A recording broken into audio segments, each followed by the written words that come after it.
میں نے دنیا میں فلاں شخص کو اپنا دوست نہ بنایا ہوتا ہے، یعنی اس نے مجھے پھر ورغلایا،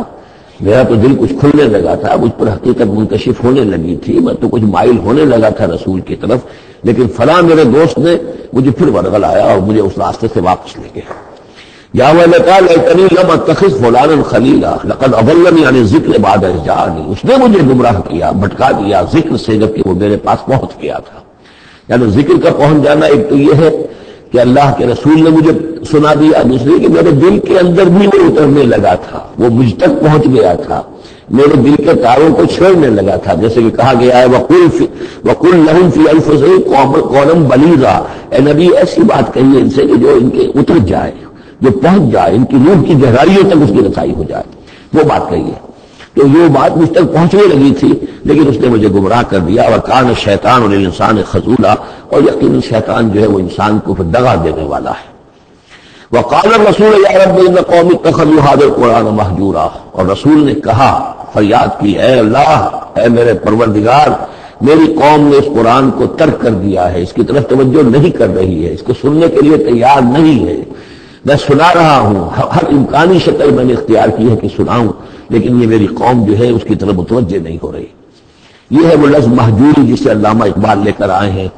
خار از مہجوری قرآن شدی، کہ اے امت مسلمہ تو جو ذلیل و خوار ہوئی ہے تو قرآن کو ترک کرنے کے باعث ہوئی ہے۔ جیسے کہ حضور نے فریاد کی، یا قیامت کے دن حضور فریاد کریں گے، یہ دونوں معنی اس کے ہو سکتے ہیں، لیکن اس سے جو پیش نظر ہے، جو اس کی تعویل خاص ہے، وہ یہی ہے کہ حضور نے اس وقت فریاد کی کہ یہ میری قوم، یہ قریش، یہ میرے رشتہ دار بھائی بن سننے کو تیار نہیں ہے۔ یا رب ان قوم اتخذوا هذا القرآن مہجورا، ان کا جو قرآن مجید کو ترک کرنا تھا وہ تو تھا ڈھٹائی کے ساتھ کہ یہ اللہ کا کلام ہے ہی نہیں، یہ تو محمد نے اپنا گھڑ لیا ہے۔ لیکن یہ ہے کہ کوئی شخص اس کلام پر ایمان کا دعویٰ دے، لیکن اس کی روش یہ ظاہر کر رہی ہو کہ وہ حقیقت ایمان نہیں رکھتا، وہ بھی اسی کے ذیل میں آ جائے گا۔ وہ کہتا تو ہوگا میں سمجھتا ہوں یہ اللہ کا کلام ہے، لیکن پڑھتا ہی نہیں، کہتا ہے کہ میں مانتا ہوں یہ اللہ کا کلام ہے، اس کو سمجھتا ہی نہیں، کہتا ہے یہ اللہ کا کلام ہے، اس پر عمل نہیں کرتا، تو وہ کہنا نہ کہنا برابر ہو گیا، یہ تو تکذیب حالی ہو گئی۔ چنانچہ اس آیت کے ذیل میں جو حاشیہ لکھا ہے مولانا شبیر احمد عثمانی رحمۃ اللہ علیہ نے، وہ میں آپ کو سنا دینا چاہتا ہوں۔ آیت میں اگرچہ مذکور صرف کافروں کا ہے، تاہم قرآن کی تصدیق نہ کرنا، اس میں تدبر نہ کرنا، اس پر عمل نہ کرنا، اس کی تلاوت نہ کرنا، اس کی تصحیح قرات کی طرف توجہ نہ کرنا، اس سے اعراض کر کے دوسری لغویات یا حقیقی چیزوں کی طرف متوجہ ہونا، یہ سب صورتیں درجہ بدرجہ ہجران قرآن کے تحت میں داخل ہو سکتی ہیں۔ اگر ہمارا طرز عمل یہ ہے کہ نہ قرآن کو ہم پڑھتے ہیں، نہ سمجھنے کی کوشش کرتے ہیں، انگریزی زبان ہم نے اتنی سیکھ لی کہ انگریزوں کو پڑھا دیں، لیکن عربی اتنی بھی نہیں سیکھ سکتے کہ قرآن مجید کا مفہوم براہ راست ہمارے دلوں پر نازل ہو جائے، تو پھر یہ کہ ہمارا کہنا یہ کہ ہم قرآن کو اللہ کا کلام مانتے ہیں، یہ جھوٹ موٹ کا دعویٰ ہے، ہمارا عمل اس کی تصدیق نہیں کر رہا، ہمارا عمل جو ہے ہمارے اس ایمان کی گواہی نہیں دے رہا۔ اس موضوع پر الحمدللہ میرا وہ جامع کتابچہ ہے مسلمانوں پر قرآن مجید کے حقوق، اس کا انگریزی ترجمہ بھی ہے، فارسی ترجمہ بھی ہے، عربی ترجمہ بھی ہے، ملیشیا کی زبان میں بھی ہوا ہے، یہ مختلف جگہوں پر اس کا تراجم ہوئے ہیں، الحمدللہ کہ بہت مقبول کتابچہ ہے۔ وَكَذَلِكَ جَعَلْنَا لِكُلِّ نَبِيٍّ عَدُوًّا مِّنَ الْمُجْرِمِينَ، یہ مضمون پہلے بھی آ چکا ہے، سورہ نام میں بھی آ چکا ہے، ہم تو خود ہر نبی کے دشمن کھڑے کر دیتے ہیں تاکہ بھٹی کا گرم ہو، تصادم ہو، کشاکش ہو، تبھی تو اہل ایمان کے ایمان کی تو جانچیں گے نا کون کتنے پانی میں ہے، کیا کیا پتہ چلے گا۔ اگر سب آرام سے سمجھیے کہ ٹھنڈی سڑک پر چل کر جنت پہنچ جانا ہو تو سب چلے جائیں گے، کون بھی جائے گا؟ وہ تو پتہ چلتا ہے، جیسے کہ آیا حفظ جنت و بالمکارہ،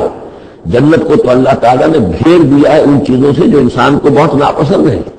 تکلیفیں آتی ہیں، مصیبتیں آتی ہیں، وَلَنَبْلُوَنَّكُمْ بِشَيْءٍ مِّنَ الْخَوْفِ وَالْجُوعِ وَنَقْصٍ مِّنَ الْأَمْوَالِ وَالْأَنفُسِ وَالثَّمَرَاتِ،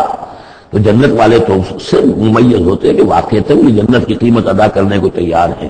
ان اللہ اشترى من المؤمنین انفسهم واموالهم بان لهم الجنہ، جنہ خریدنا چاہتے ہو تو تمہیں اپنے جان اور مال سب دینا ہوگا۔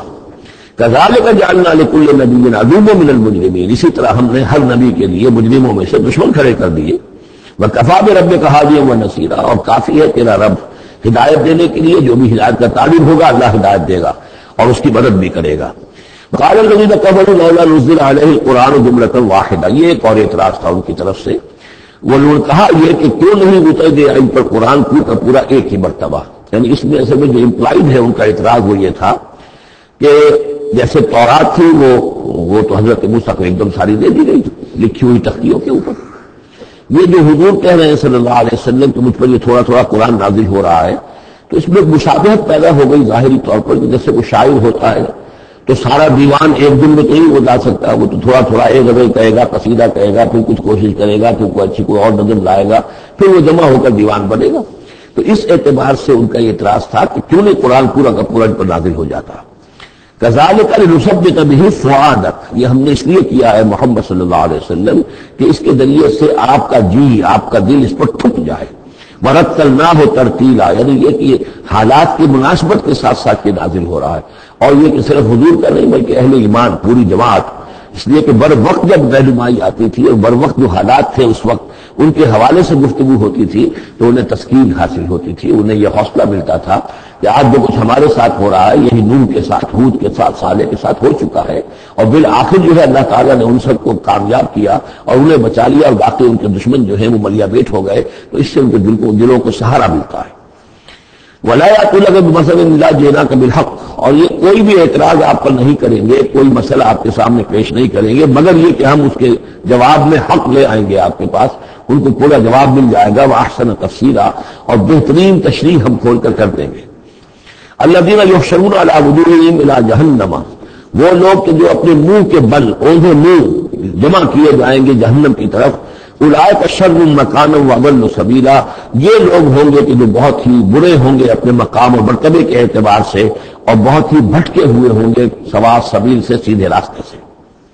وَلَقَدْ آتَيْنَا مُوسَى الْكِتَابَ وَجَعَلْنَا مَعَهُ أَخَاهُ هَارُونَ وَزِيرًا، اور ہم نے موسیٰ کی کتاب دی تھی اور اس کے ساتھ ہم نے اس کے بھائی ہارون کو اس کا وزیر بنا دیا تھا، اس کا کام میں تعاون کرنے والا، اس کی ذمہ داریوں میں اس کا ہاتھ بٹانے والا، اس کے بوجھ اٹھانے میں اس کی مدد کرنے والا. فَقُلْنَا اذْهَبَا إِلَى الْقَوْمِ الَّذِينَ كَذَّبُوا بِآيَاتِنَا، تو ہم نے کہا کہ تم دونوں جاؤ اس قوم کی طرف جنہوں نے ہماری آیات کو جھٹلایا ہے. فَدَمَّرْنَاهُمْ تَدْمِيرًا، تو پھر ہم نے ان کو ہلاک کر دیا، برباد کر دیا، اکھاڑ کر پھینک دیا. یعنی یہی جو معاملہ ہوا آل فرعون کا کہ وہ غرق کر دیے گئے. وَقَوْمَ نُوحٍ لَمَّا كَذَّبُوا الرُّسُلَ، اسی طریقے سے قوم نوح کو بھی جبکہ انہوں نے رسولوں کی تکذیب کی، اغرقناہم، انہیں بھی ہم نے غرق کر دیا. وجعلناہم للناس آیہ، اور انہیں ہم نے تمام نوع انسانی کے لیے ایک نشانی بنا دیا. وَأَعْتَدْنَا لِلظَّالِمِينَ عَذَابًا أَلِيمًا، اور ہم نے ظالموں کے لیے یہ دنیا کا جو عذاب استیصال تھا وہ تو نقل یہاں مل چکا ہے، اصل تو عذاب علیم آخرت کا ہے جو ان کے لیے تیار کر دیا گیا ہے. وَعَادًا وَثَمُودَ وَأَصْحَابَ الرَّسِّ وَقُرُونًا بَيْنَ ذَلِكَ، اور یہی معاملہ ہوا قوم عاد کا، قوم سود کا، اور قوم سمود کا، اور کنویں والوں کا.